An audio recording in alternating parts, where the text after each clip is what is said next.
Hello, and welcome to Superhuman Samurai Syber Pod. I'm Rob. I'm Jen. I'm David, and this time we have another guest. It's Pats. Yes. Hello. And why don't you tell us a little bit about yourself?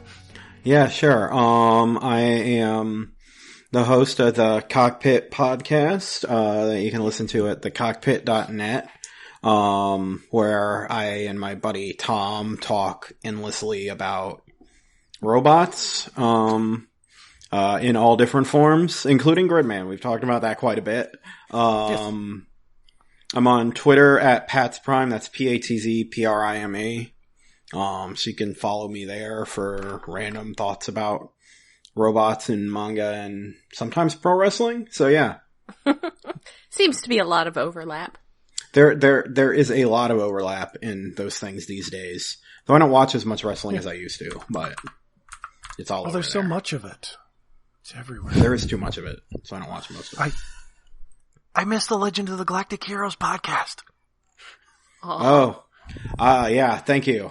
I also kind of miss the Legend of the Galactic Heroes podcast. But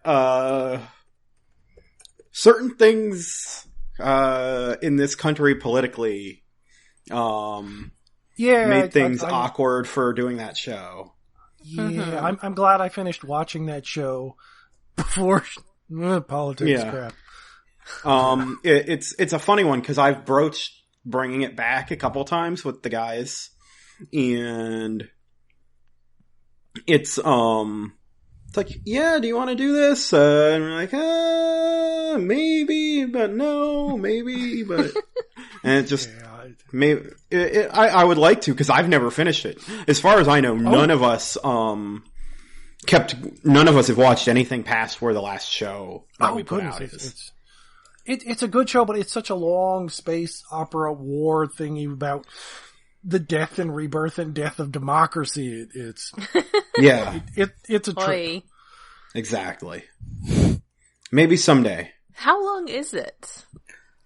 Isn't it like 80 episodes, something? It's less than 100. No, it's like 120. It is over 100? Yeah. Well, if you count the Gaiden.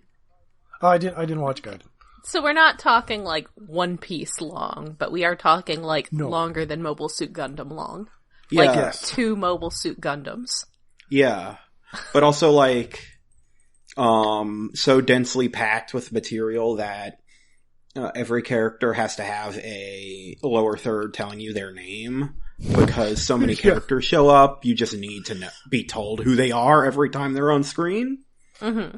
Well, yeah, because some characters disappear for dozens of episodes. Yeah. Exactly, yeah. Wow. Someday. Maybe someday it'll be out on an affordable Blu-ray too, so. Yeah, it did come out and it was kind of expensive. It's like, I thought about getting it, it's like, no. It's $800. Wow. Yeah. And it's still available, so. Yeah, and they made the new did the new show keep going? The new show, so they aired the show and then it's gonna keep going as movies. Okay, well, it's pretty good. Though I wouldn't be surprised if they chop it up into episodes, because that's what Gundam and Yamato other things do. Oh yeah, Yamato. Or like Yamato 2199 and 2202 are both that, where they're movies that are run in the theater and then they're cut up into episodes. Mm-hmm. Yeah, it's becoming a more common thing. Yeah. Anyway, digression about other unrelated anime. All anime are related. So, of course, our listeners will know that this is the show in which we discuss SSSS Gridman, the heavily Transformers-infused latest anime offering of the Ultraman media family franchise-ish. It's a side Gaiden, whatever. It technically not related, but it's in the universe. Sort of. Well, actually, I don't know.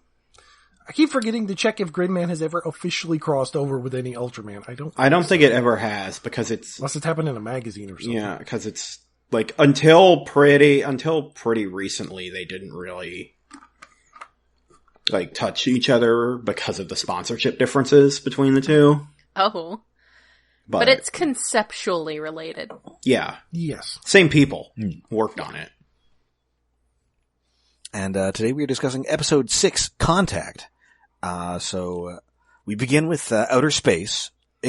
Signals are returned, indicating that... What? No, what? Rob? No, Yes? no, Rob. Wrong God. Contact.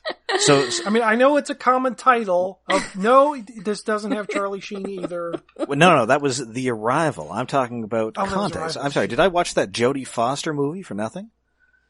I would say that everyone yes. who watched that Jodie Foster movie watched that Jodie Foster movie for I nothing. read that book for nothing. It's not bad.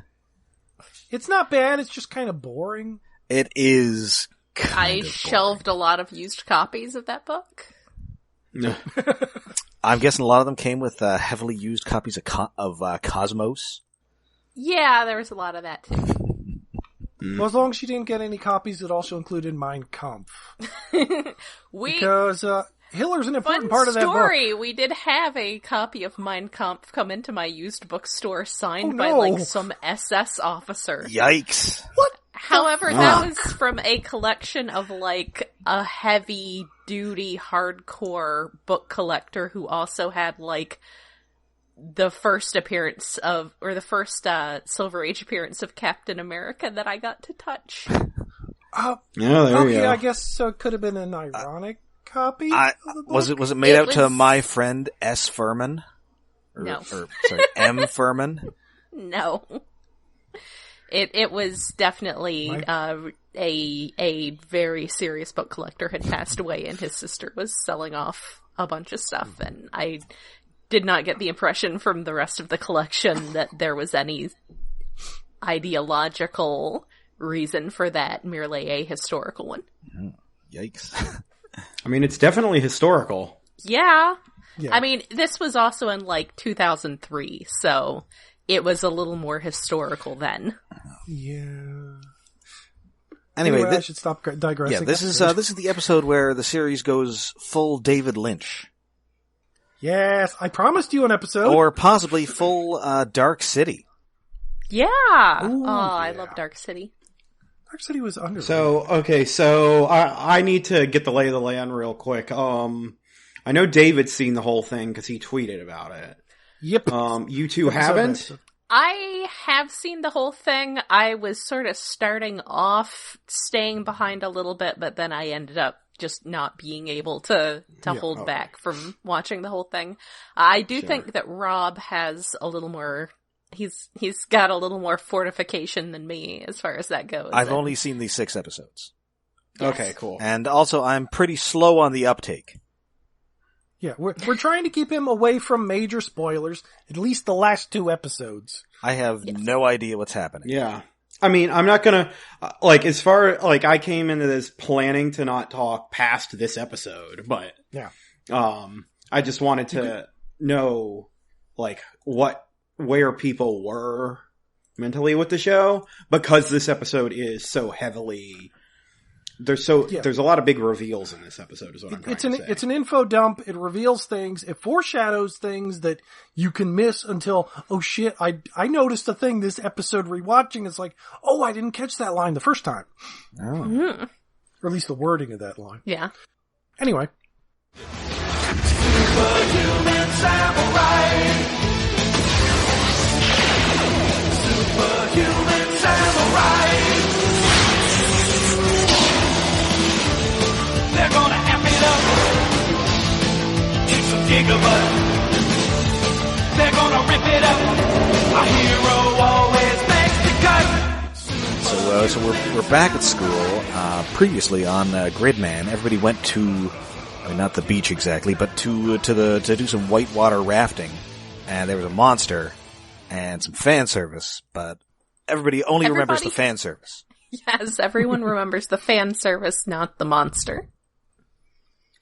So, I do want to say this, because, David sent me the message telling me what episode I had to watch. Mm-hmm. And I was like, what episode is that? Is it the river episode?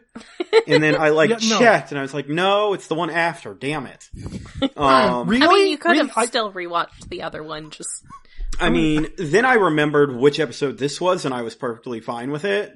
But I do want to shout out my favorite part of that episode is definitely the Neon Genesis junior high school students dragging junk on the train to get it to the river.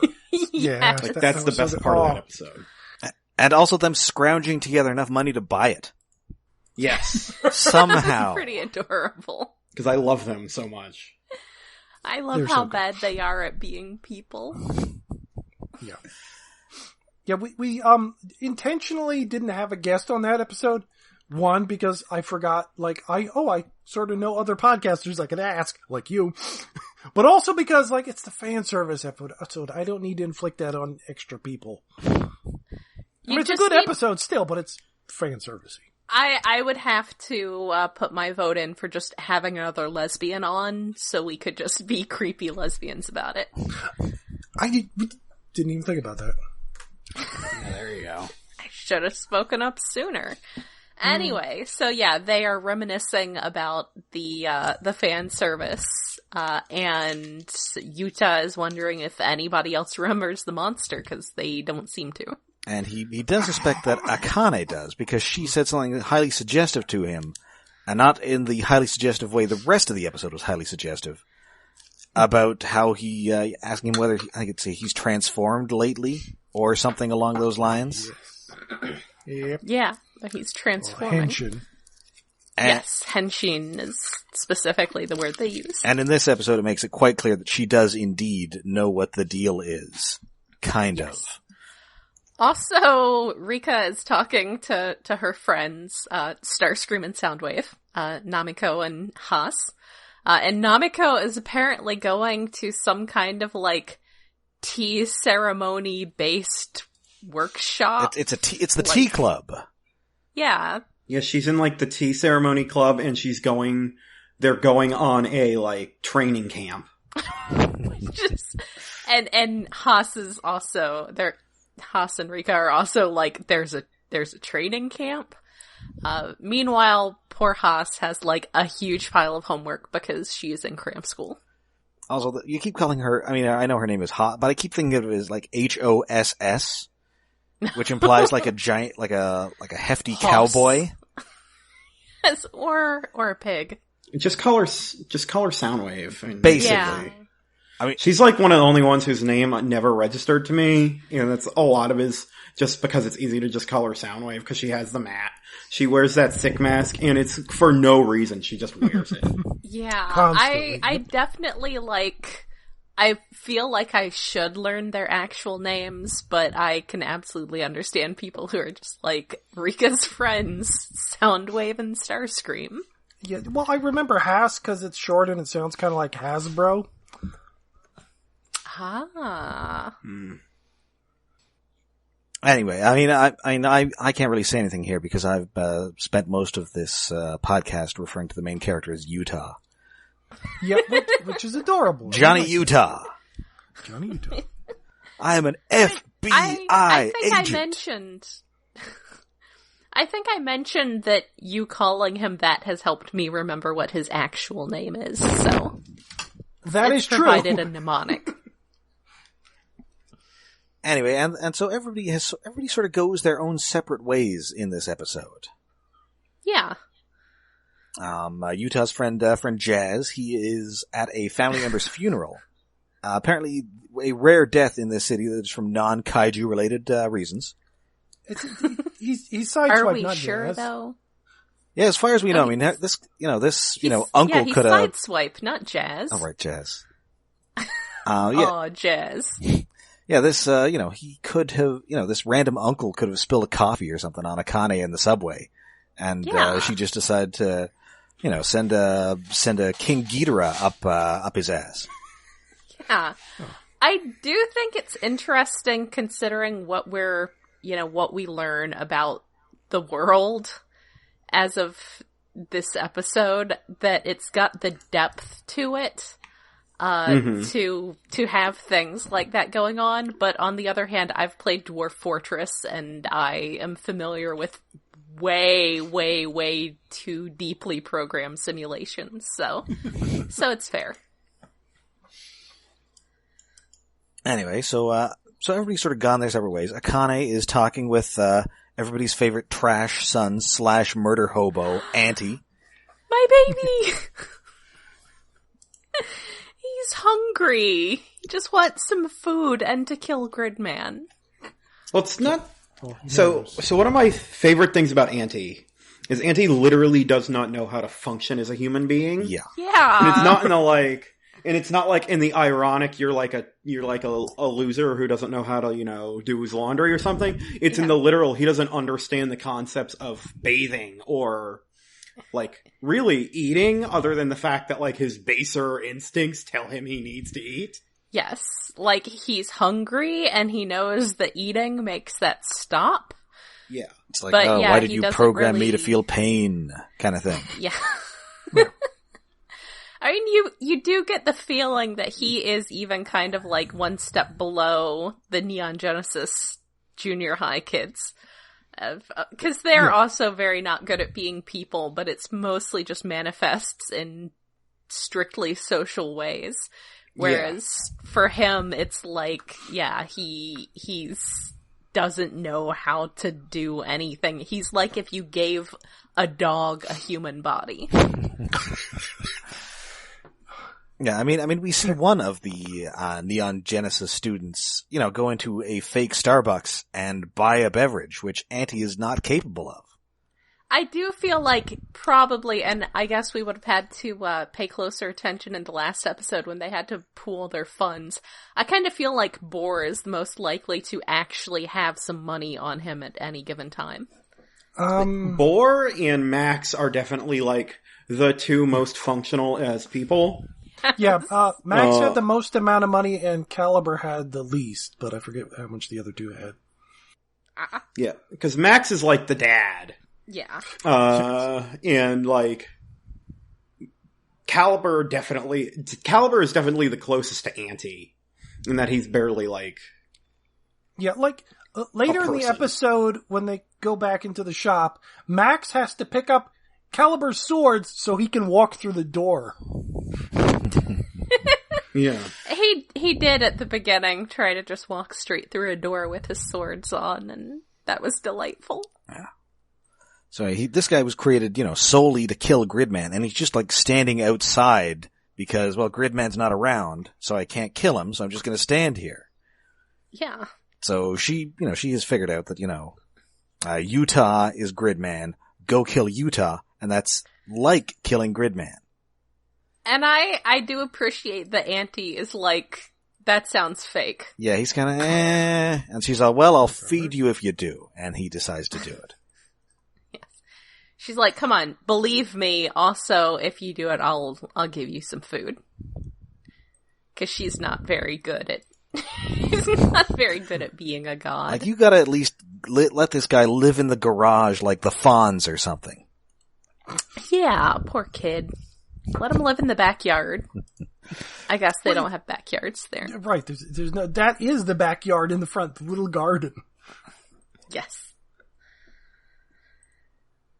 Anyway, so Rika, meanwhile, is, she's kind of hanging around the, her mother's, junk shop. Her mother's watching some inexplicably poorly animated comedy program.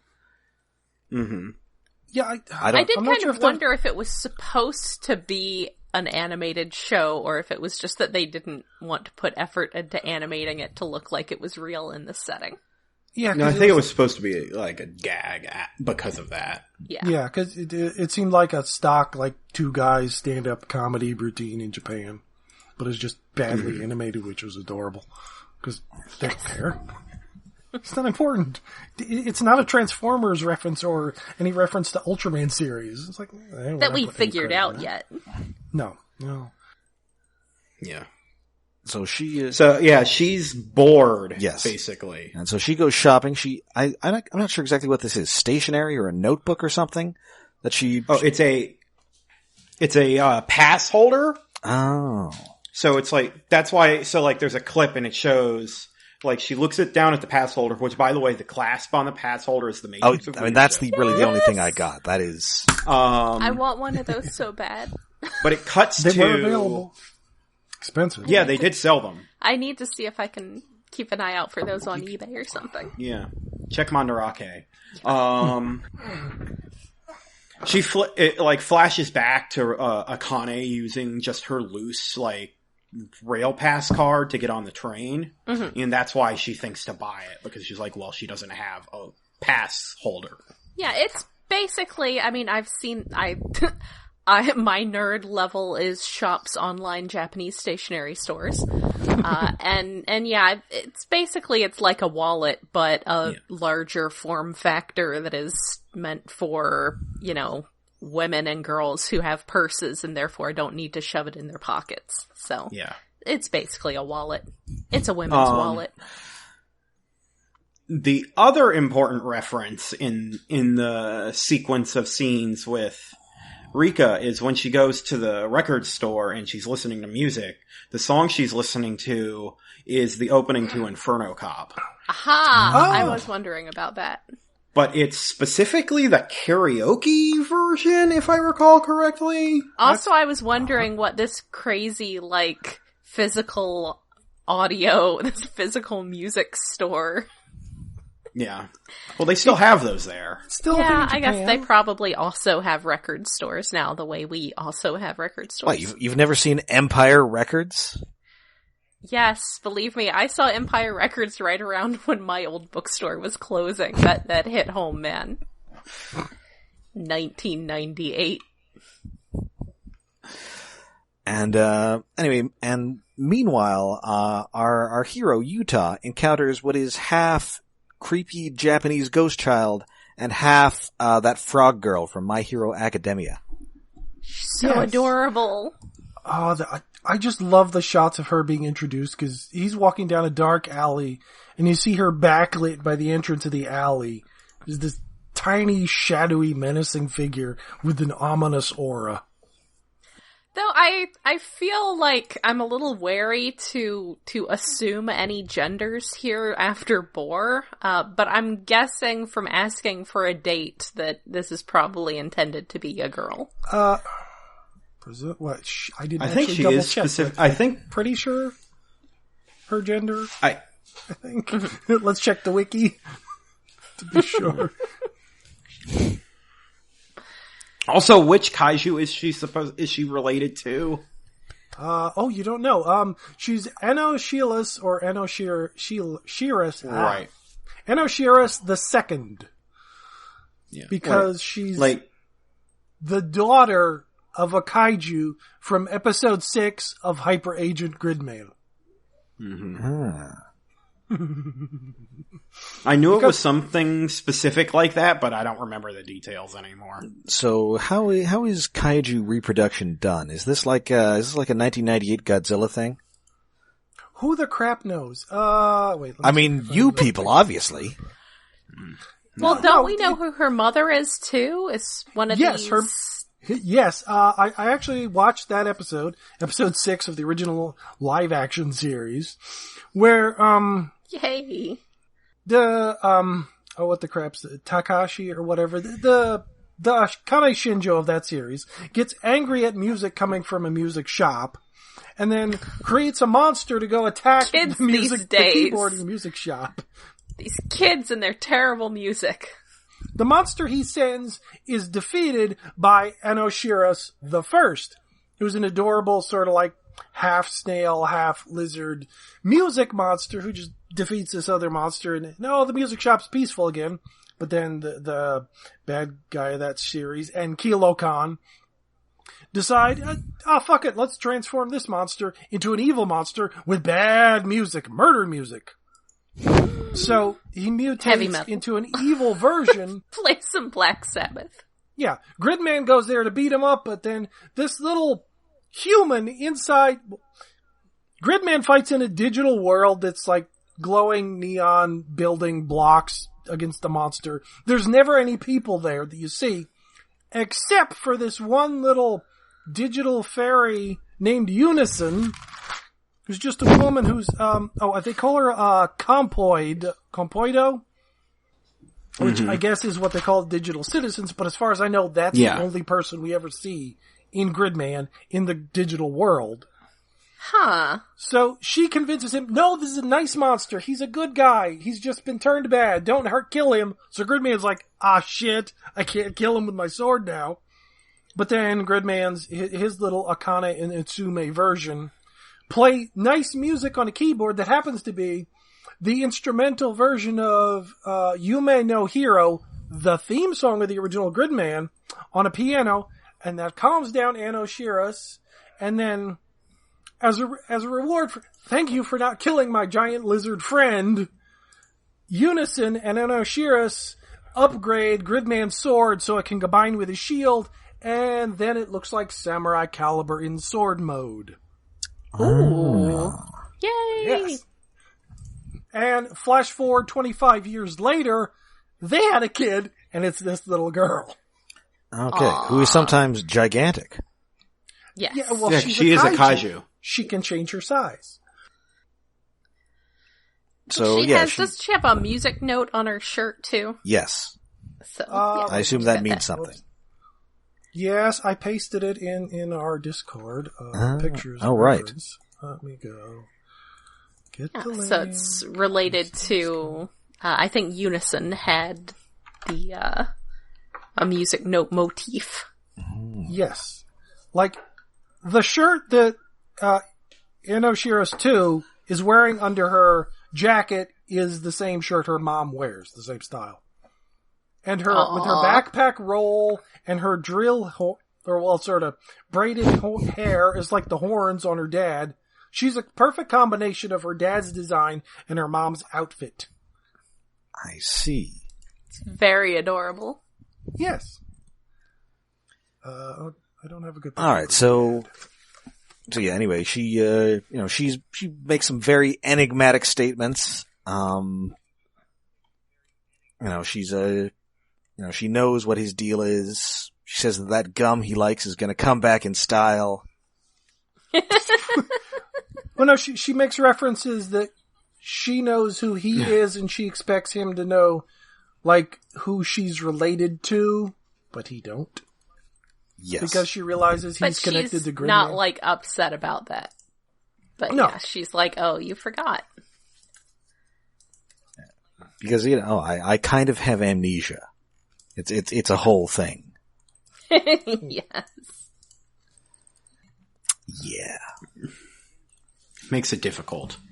Mm-hmm. Yeah, but then she starts dragging him around. Oh, though, speaking of the keyboard, did we get to the point already where Rika runs into Auntie and tries to bring him home? I think we're about to get that because, she runs into Auntie, who she has seen before, and he is trying to eat out of a garbage can. And so she... Yeah, and she's like, Hey. Auntie, are you hungry? Yes. So she goes and buys him some special dogs. Is that all anybody ever eats here? Yes. Apparently. I mean, that's apparently something that Shinjo feels very strongly about. It's like if I made a world, everything would be pizza. Yeah, so it's the most popular thing. And everybody eats cold hot dogs. Exactly. Yes. With an egg. With like on an them. egg on top. I know she did that. But then, like, she's like feeding him and realizes he reeks. Yeah. And asks him when's the last time he bathed, and he's like, bathe? What are you talking about? Also, I really like that they go to a park where there's a sign that says not to feed the stray cats. Yes. He is a stray. Yes. I mean, he's like a level below the stray cats because at least the cats know how to bathe themselves. That's true. Yeah. He just doesn't know what this bathing thing is that she's talking about. So she tries to get him home briefly, or just narrowly. I guess she does run into her mother, who unsurprisingly would not be cool with her just bringing a hobo home to bathe. It's not bringing homeless children to bathe. I think she would be perfectly cool. Yeah, about I it. honestly think that She's- she would probably be cooler than Rika would like. I think Rika would be like, Mom. I mean, she kind of like is cool with all these other weirdos just hanging out in her shop all Yeah. the time. I'm not sure to the point that she isn't- just lets one watch it. She may just be high all the time. Maybe. Yeah, she's got there kind was a of look very, over very brief scene earlier where which one is it? Vitor? Yeah. The fancy handsome boy? one, where he's hanging around and she says something to him about working and he says he's on standby. She says he's always on standby. So yeah, she says that she's going to go out and she's leaving the handsome one in charge of the store. And speaking of keyboards, we cut inside to some guy asking if they have any other keyboards. Trying to buy a keyboard. And he's just standing there on his phone with his back to the customer. Like, why is he... I mean, I guess they all have phones to communicate with each other, but yes, and he's just like, if it's not there, we don't have it. Like, It's so bad It's at not retail. just anybody buying a keyboard. It's the actor who was the main protagonist of the first Gridman. He's voicing him. Buying the same kind of keyboard that was in that episode 6. I like Later. So he was the Japanese equivalent of Joey Lawrence's brother. Yes. Yes. Okay. He Yes, did the- kind of look Vince like was the like, Japanese equivalent of Joey Lawrence's brother, to be fair. Yeah, kinda. I think Matthew Lawrence, I want to say. That sounds right. Yeah. Anyway, and Caliber has been watching Rika and Auntie wandering around. Each of the kids has a middle schooler, Neon Genesis kid, watching over them as they're going about Each of their them has day. a stalker. Yeah. Yeah. Well, for safety. And this is the And episode so, that reveals that. Yeah, that all of them have someone that follows them around. Rika has Caliber, Yuta has Max, and Utsumi has Boar. This is all And, reasonable. And I guess, yeah, then Veet is just And watching V the is store. on standby. He's on And speaking standby. of Utsumi, his funeral has finished up. He's in a bookstore. Oh, just, wait. There's an odd note. Rika's mom mentions she's leaving the shop to take some food or something to Rika's brother who's at cram school. She has a brother? Yeah. Yeah, I thought, did I miss a reference to him earlier? But apparently not. He's just been off at cram school. Yeah, I think this might be the only time he's ever mentioned. Probably. I don't remember That's him weird. ever coming up anywhere else. That is really weird and kind of random. And again, like I said, that's some Dwarf Fortress levels of simulation generation there. Yeah, he's perusing a bookstore and runs into Akane, and they bond over their shared love of kaiju. Yep, they're checking out Yes. the fan. Is there like a name for those fan magazines? It's a magazine. The title of the magazine is Uchu-sen, which I think is like alien stuff or something. Whatever. But on the cover, there is Ultraman Zero in Tector armor. Ultraman Hikari disguised as Tsurugi in armor. He's from Ultraman Mabius. And from Andromelos, it's Andromelos, who's actually Ultraman Zoffi in an armor costume. 3 Ultramen in hiding behind a disguise. Oh. That's cute. And they have a little chat about the Red King, who is a kaiju who I'm actually kind of familiar with. I guess he's like the biggest or like the most famous one. He's like one of the... Well, if you're going to name like 3 kaiju, he's going to be somewhere on the list. There's him, Gomorrah, Baltan. He's one of the big guys who's a giant, super strong, Godzilla-shaped lizard without spines who's always yellow except for Ultraman Powered, where there's 2 of them. One's yellow and one's red. Yeah, they have Yeah, one and of they kind those of have, nerd like, a- conversations about like, isn't it funny that he's never actually red? Oh, except that one time and that one Yes. thing that he was red. It's a a great- very... It's like Weird if combo. Jerry Seinfeld was into kaiju. What's the deal with the Red King? He's not red. And what's he the king of? I don't get it. It's us nitpicking about Transformers. Yes, it's definitely assorted conversations that I have had with random fans in public. I mean, hell, And he's all, oh, hey, my Twitter avatar is a permutation of Red King. Wearing glasses. Is it a red one, though? No. No, it's the yellow one from Howard. I see. And anyway, he's all, oh, hey, a girl who's into kaiju. That's weird. And of course she responds with, oh, like anybody into kaiju is kind of weird. Yeah. Yeah. And so they head off and they head to, what is it, Oh, yes. Starbows. Starbows. I kept thinking Starburns, but Which, that's not again in our Discord is a picture of it. It's a weird Having a little logo. special on chocolate banana frappuccinos. The logo sort of looks like a cross between a Zaku and a Stormtrooper mask.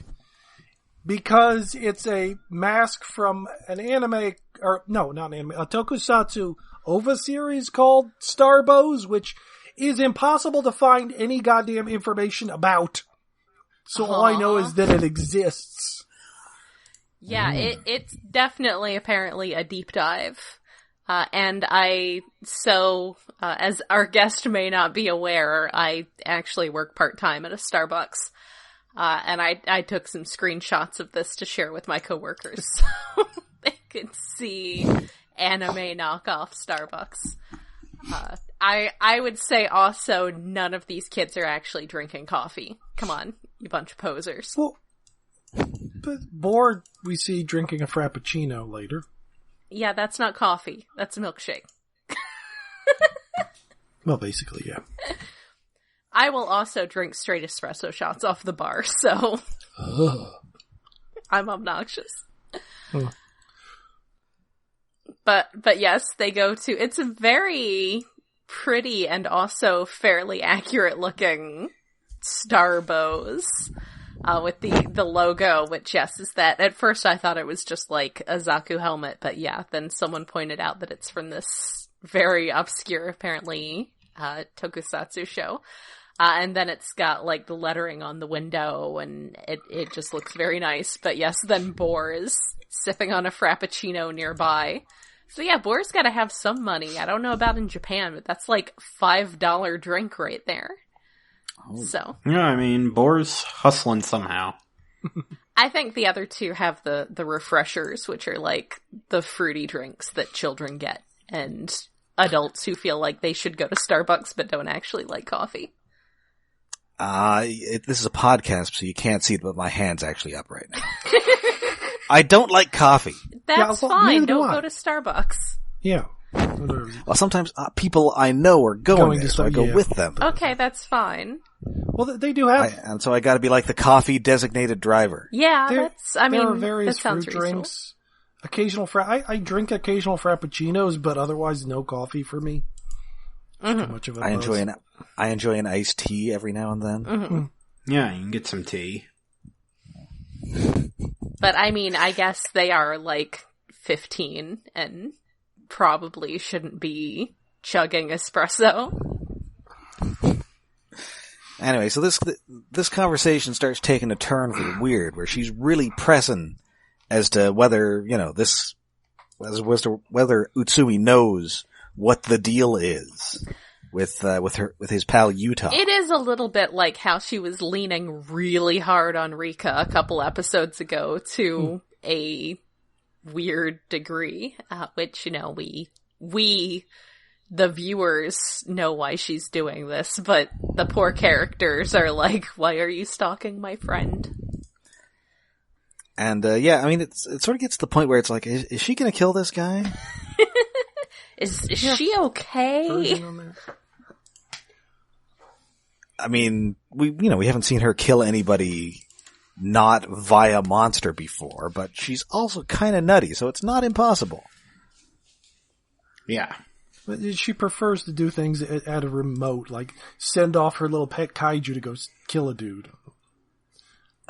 But Utsumi does not crack under pressure, and she doesn't really end up any wiser about their whole operation. Yeah, he's like, I mean, of course he's changed a little bit because of the whole amnesia thing, but he's still Yuta. And she's like, oh, that's boring. That's not telling me he's Gridman at all. It's like, what? Yeah, that's not the answer I'm looking for. Yeah. So she just gets up, having finished her mango dragon fruit refresher, and leaves. Yes. I think his is very, very hibiscus. I think he got the very, very hibiscus. One of theirs was bright-ass red, so... Yeah, hers was bright-ass red, and that's why I'm thinking it's the mango dragon fruit, because that is just, like, absolute toxic food coloring levels of red. And anyway, meanwhile, Rika is just scrubbing down the bare-ass nude Auntie like he's a horse or something. Or a dog. He's just a golden retriever who was out rolling in the mud. A golden retriever who was bred for murder. Yeah. But only one specific kind of murder. Yes. Going in the sort of Android 16 direction here. Yeah.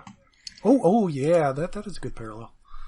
That's not a reference I get. There is a character in Dragon Ball Z who is an android, and he was created to kill Goku. But otherwise, he's actually a pretty chill and friendly guy. And that's not the one who marries Krillin. Correct. Yeah. Okay. Because I know that's also a robot. Yes. That's 18. Well, no, she's Okay. she's a cyborg, She's part of the technically, same although they're called series. androids. But yes. Confusing. Yes. Well. yeah, it's what is it's Kaizo Ninja, whatever the Japanese term is. It's a catch-all for their robots, their androids, their cyborgs in the line. Some of them are just a brain in a jar stuck in a robot body. Yeah. Oh. Some of them are sexy ladies. Apparently, now, retroactively, thanks to some fighting game.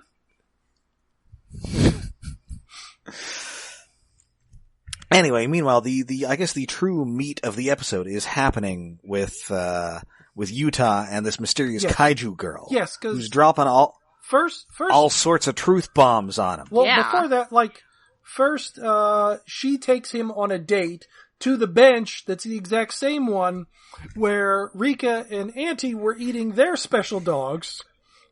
Mm-hmm. And she bought him lunch with a bag full of coins that she's collected in previous episodes because she's been in the background of at least 3 other episodes, drawing something in chalk on the street, picking up money underneath a vending machine. She was on a bus once. Oh. So I totally didn't notice that. Yep. She's been there being adorable. You would, because it's really quick shots. Except for when I first watched it, the only time I noticed is why is there someone drawing chalk on a street as they're walking down? I thought that was important, but I didn't know who the crap it was until this episode. It's it's the little weird hooded green girl. It's one of those things where this random side character sure has a very interesting character model for being a random person doing Yes. nothing in the background. Overly interesting design. So yeah, they have this date, then they get on a train, and he mentions that this is only his second time being on a train that he remembers because of the amnesia and all. Mm-hmm. And he mentions that they went outside the city, and she reveals to him that there is nothing outside the city. Yeah, just very matter-of-factly, we're going to go outside the city because there's nothing. So you can see it from the outside. Yes, because the owls are not what they seem. Yeah, because the fogs, they're really nice shots. It starts a little bit like the scenes where Shinji was on the train in Evangelion. But then it becomes more we see shots behind Yuta's head, and it's the city landscape. A shot behind her head, and it's those giant shadowy kaiju in the background. Mm-hmm. Then they pass through the fog, and Yuta falls asleep, because when everybody goes outside, they fall asleep in the fog. And she wakes him up with the sound of music from her headphones, which is the love theme version of Yume no Hero, the theme song for the original show, the exact same song that helped save her father from being evil in that episode. So it's very important to her. Ah. That was another one of those, like, this song is obviously relevant. Yeah, right. Yeah, there's some weird music in this episode. Yeah. Yeah. And she talks about, like, sound spirits, which are her parents. Yay! Oh. Well, that makes sense now. And yeah, she talks about the gas, and I guess that's what puts them to sleep as they go outside the city. Mm-hmm. And this is very Dark City. Yeah. It's very, Which again, this city the titular that you Dark City have been living in is not an actual place as you've been led to believe. Mm-hmm. Like, I know somewhere around here, Jennifer Connelly singing some Torch songs. Yeah, because it pretty much exactly is Dark City, because, well, the main plot thing in Dark City is weird evil overlords are running this city, which was like floating on a spaceship or some shit. I don't remember that part, but like every night they would put people to sleep. That was Dark City. Rearrange the city and restart it the next day. Mm-hmm. Which is exactly what Akane's been doing with her kaiju. Right, and then she decides to illustrate this via what I believe is our graphics imported directly from Sin City, from Sim City. Yeah. I love this bit. It's so cool looking. Because it's so different from the show, and it's such a great, like, goofy visual. Yeah, it's like very lo-fi look. Old computer graphics, very low poly. You get some like 8 or possibly 16-bit music in it. It's it's very interesting. It's very, this is happening in a computer, possibly related to the 90s in some way, though. Maybe only conceptually here. It's very much top-of-the-line graphics as they would have been made when the original live-action show was airing. Yes. Honestly, it's probably better than that, because it's too smooth. Yeah, it's a little bit more like late-era PS1, early PS2, maybe. Yeah, it's definitely PS1 level graphics. But it's very, very SimCity. It's pretty great. And then he explains what we've more or less, or she explains what we've more or less been able to piece together, that Akane Shinjo is making these monsters with the help of some mysterious entity. Some outsider. But it's more complicated than that. Yes. It's not just that she's making the kaiju, it's that she is more or less the god of their world. Yes.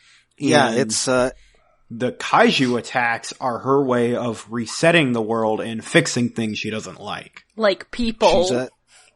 She's kind of like Billy Mumi in that one episode of The Twilight Zone. Yeah. You know, it's a real good thing that Akane did there. Yeah. It's a real good thing. Yeah. Instead of sending people to the cornfield, she has a giant monster shoot a fireball at the school while you're in it. Let's be honest, that's more exciting. Yeah, I mean, it's either that or just somebody getting turned into the shadow of a Jack-in-the-Box. They had a lot more budget for this. Yes. But yes, she killed Psykill. Cute little Psykill girl. Aww. So anyway, Auntie eventually disappears from Casa Rica. And, Utah and the mysterious kaiju girl get back, and at this point, he is attacked by Auntie, and I guess he has like a handheld circular saw? That he just pulls out of nowhere. Well, subspace. Kind of. Well, because like Calibur's swords are larger than the sword holder he has at his back. Yes. And Max pulls out this giant mace thing from nowhere, which is like the tail of the movie monster. And well, Auntie's weapon, it's Rodimus's buzzsaw. He can just summon it from anywhere. Oh, cause he made it out of his hands. Yes. Yeah, well, he's a kaiju, so that makes sense. Yeah, they can do crazy things like that. Yeah. There was a line before Auntie comes down, kicks, and destroys the ground, where Utah is wondering and musing to himself, what does God need with a high school? Or why would a god go to a normal high school? Mm-hmm. Yeah.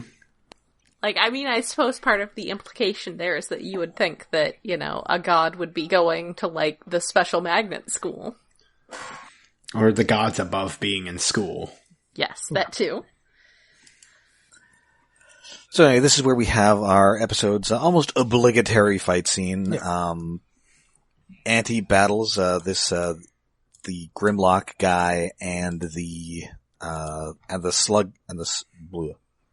slag guy from the Neon Genesis junior high students. Yes. Yeah, but it's a very quick fight because Yes. Caliber manages to disarm because he's like, I have to defeat you because if I kill you, I get rid of Gridman. And Caliber basically talks him down with like, yeah, but if you defeat him, if you kill him, he's clearly just a human, but if you kill him, you'll never be able to defeat Gridman. Ah. And that's enough to kind of like get the gears turning in Auntie's head enough for him to go, oh wait, then I don't want to do that. Yeah, basically just like, I mean, I do kind of feel like maybe he wasn't entirely sold on the idea that this tiny, puny teenage human was Gridman. But also, yes, it's like they basically convince him that this would be cheating. Yeah, it's a very quick series of events where, like, Utah figures out, oh, that voice is familiar. Oh, that's that kaiju. This is a kaiju in disguise. Da-da-da-da-da. Yes. Yeah, but they also figure that out after he's already left. Yeah. And so that's pretty much it for the episode. He goes home, he goes to The junk shop. Akane's place. You know, mentions that he, you know, did not kill Gridman because he didn't see Gridman, and he just gets hit in the face with the phone again. Yeah, I should have probably been keeping count because it's like 4 or 5 by now. You know, that poor cell phone screen is wrecked. I had a couple I mean, thoughts they show here. it cracked earlier in the episode. One that I wonder if the Neon Genesis crew gets kicked out of Rika's mom's shop, like when it closes. Oh, they definitely do. They definitely don't get to stay there when it closes. They definitely have to go to the park or wherever they sleep. Yeah, that raises some questions there. And actually, they probably go back. They probably follow each of the kids home and watch them through their window all night. oh my god, they do. I mean, do they need to sleep? That's a good question. We don't know. We've seen, Caliber has fallen asleep on the counter with his head down, I think, or at least rested it down. Right. Yeah, but Caliber's also the old one. Yeah. Yeah, he's the odd one. That could be out of boredom. But also, I realized that the broken phone thing is probably, to some degree, a nod to Shattered Glass Optimus Prime's broken windshield, just like her broken glasses are. But also, I feel like it's a very good metaphor for how she just mistreats her things. Yeah. Mm-hmm. And I mean, my first thought when, you know, she threw the phone at Auntie, I was like, well, no wonder her phone is broken. But also then I realized that it's probably also just kind of an overall metaphor for how she is with all her stuff. And Definitely. stuff in this case, including Auntie and a lot of other things, as we have now discovered. Mm-hmm. But yeah, her phone's broken. And so that She is a person who has she is a person with a broken phone. She should not be allowed to have children. But also Yuta returns to the junk shop. Basically all of them reunite at the junk shop at the end at the same time. And you see, like, it's I think in a lot of ways it's like symbolic in and of itself that they all feel the drive to go back there to be together. And then we're left with, okay, now it's time for the moment where they have the discussion about what the deal with Akane is. Mm-hmm. That's like, hell of a day, huh, everybody? Yeah. And then that good ass ending theme plays. Yes. It is a good ending theme. Yes. So yeah, now we've learned a lot. Rob, you were the one who was waiting and letting it play out as we were recording, so what do you think? Is it where you thought things were going? I mean, I wasn't entirely surprised. I mean, most of the stuff I'd kind of pieced together, but this is as much as I had pieced together, so I have no idea what's going to happen in the second half of the show. And I hadn't quite pieced together the whole there is nothing outside the city thing. Yeah. I remember the last episode, after there was that big kaiju fight in, the woods or whatever, we sort of saw, like, the rocks sort of piecing themselves back together. Mm-hmm. And we saw a flash of that this episode, too, of all that still being broken, because it's not needed, so... Still just floating. Yeah, it's outside the city, so it doesn't matter. Yeah. Yeah. Yeah, I just assumed that was sort of, the world resetting itself in whatever mysterious fashion there is. Mm-hmm. And now you know what that fashion is. Yes. Although, my initial theory was that Utah was from a different universe, and that's why I didn't remember anything. I don't think that appears to be what's happening here. Although, if I'm wrong, don't tell me. Okay. But otherwise, I'm very curious as to where this is all going. It's a good feeling to have, isn't it? Yes, it is. And now you know why I went ahead and just binged the rest of them. Yes. Yeah, it's tempting, but I shall continue to watch it episode by episode. Yeah, because this show does manage to, like, condense the equivalent of, like, a 50-episode live-action series into 13 episodes by... 12. 12. But by, like, in some ways just cutting out a lot of here's a random monster episode. Like, the second half of the series is like the last 6 episodes of a normal series. It's like, this is where the plot kicks in. They do nod to this episode not having an actual proper kaiju fight, though. Because when Shinjo and Utsume are discussing kaiju nerd stuff, there's a point where one of them is complaining about episodes where there's not even a kaiju battle. Meta commentary is good. Yes. It gets very meta with them. And speaking of meta, Akane very much shows her hand when she says, she watches kaiju shows, but she's rooting for the kaiju. Yeah. Dun dun dun. Yeah, it's it's very so one of the things with Ultraman, we kind of touched on it, is that the kaiju are really the most iconic thing. Mm-hmm. They're the thing that survives, or that comes back a lot series to series. Mm-hmm. And that's kind of unique in the Ultra stuff versus the other, big tokusatsu type franchises. Mm-hmm. Is that they're really iconic.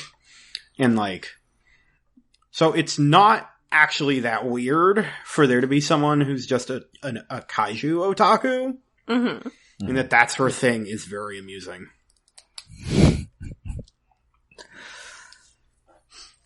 All right. So that should do it for Contact. Rob, was there... Yes. What surprised you the most in this episode other than, maybe the entire episode? And you still not knowing... Yeah, I think really that it did surprise me that this episode deviated so much from the formula that has been established in the first 5 episodes, in which, Akane decides she wants to get rid of something or someone, unleashes a kaiju, and Utah must become Gridman to defeat it, along with, and getting tidbits of the ongoing mystery as we go along. But this, we get more than a tidbit. And we also forego usual fight, and we see more of an idea of Anti as an entity. Yes. Mm-hmm. Not to be confused with Anti-Entity, Tina Turner's character from Mad Max Beyond Thunderdome. Yes. Yeah. Important distinction. Good work. Because he's a kaiju, and now we have another example of a human-looking kaiju. Who's another trash child in a different way. Yes. But is slightly Although more one- functioning. Yes. Yes. Right. I mean, she is like vague. She has some more self-awareness. She knows what she is and what's going on. Whereas, Auntie is kind of just Auntie- been thrown into the world. I mean, he's basically a Terminator. Yeah. Yeah? He needs to find Eddie Furlong, although he seems to have found Eddie Furlong's haircut. Yes. But this was a very surprising, and I'm a big fan of David Lynch, and this certainly had some very Lynchian undertones. It's similar to the first Black Lodge episode of Twin Peaks. Yeah, I can definitely go with that. And of course, I know that Lynch has a big Japanese fan base because I know he did a bunch of Twin Peaks commercials for like a Japanese coffee company. Yes. Back when the show was first airing. Sure. Like with Kyle MacLachlan and the actual actors. Oh man, that sounds great. They're on YouTube. They're very interesting. I will have to look that up. See, Agent Cooper knows a good cup of coffee. Oh, it's a damn fine coffee. Yeah. So yeah, that's good episode. Really good revelations. I It's like one of my favorite episodes of the show. I like using the kaiju offspring to sort of explain everything. It's really anime Twitter at the time kind of exploded when this episode happened because it was more of a crossover between anime Twitter and tokusatsu Twitter, and everybody was just like, "Oh my god, a kaiju had a child! What? She has come back to pay the debts of her father." Yes. She is a good child. Yeah. All right. So before we go, do you have anything you'd like to plug Oh. that you have not already plugged? I mean, if you want to hear more of me talking about Gridman, go check out The Cockpit, where there's like a 2.5 hour show where we talked at length about it. And I was also on the Anagamers podcast where I talked at length about it for like another 2.5 hours. So this is the short This episode. is the third. Because we just limited it to one episode. Yeah, this is the shortest. So yeah, check that stuff out. And yeah, just follow me on Twitter at Pat's Prime. That's about everything for me right now. I will have some links on our post for this episode on iaconunderground.net, so you can There you go. follow those links. Yeah, thanks for having me. This has been a lot of fun. I love talking about this show. Our pleasure. Yeah. All right. So until next time, which I guess will be in a month's time, and when we discuss episode 7, I'm Rob. I'm Jen. I'm David, and apparently I like green little filthy children monsters as characters. Have I become dadified? Maybe. I never liked children before.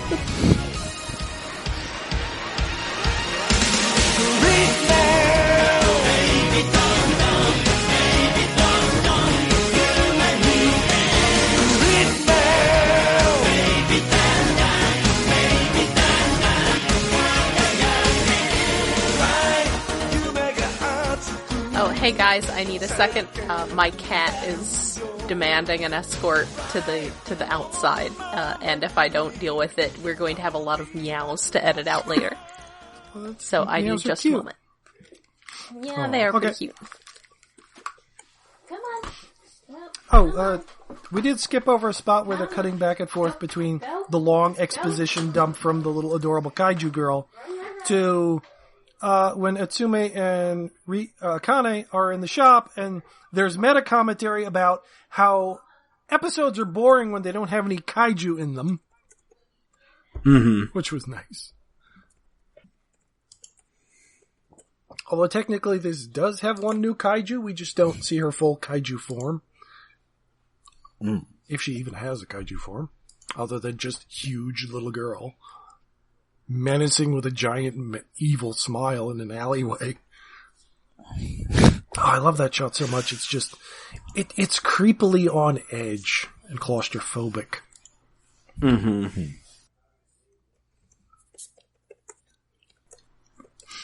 Cat, where you? Oh, it's lap time? Or is it time to go out? Do you want to go out too? Okay, come on. Come on. You're easier to send out. There's a door.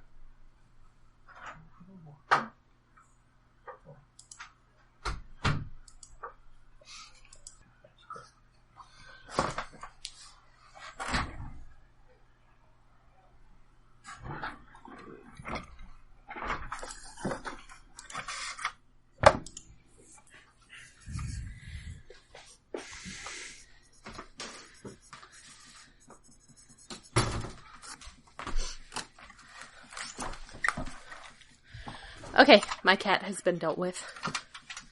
Okay. Do we have David back yet? Yeah. I just had to get up, Okay, walk a few cool. feet, and open a door to let the cat out. Alright, I wasn't sure how much cat business there was to be There's a done. lot of cat business. A lot of cat business going on. Meow.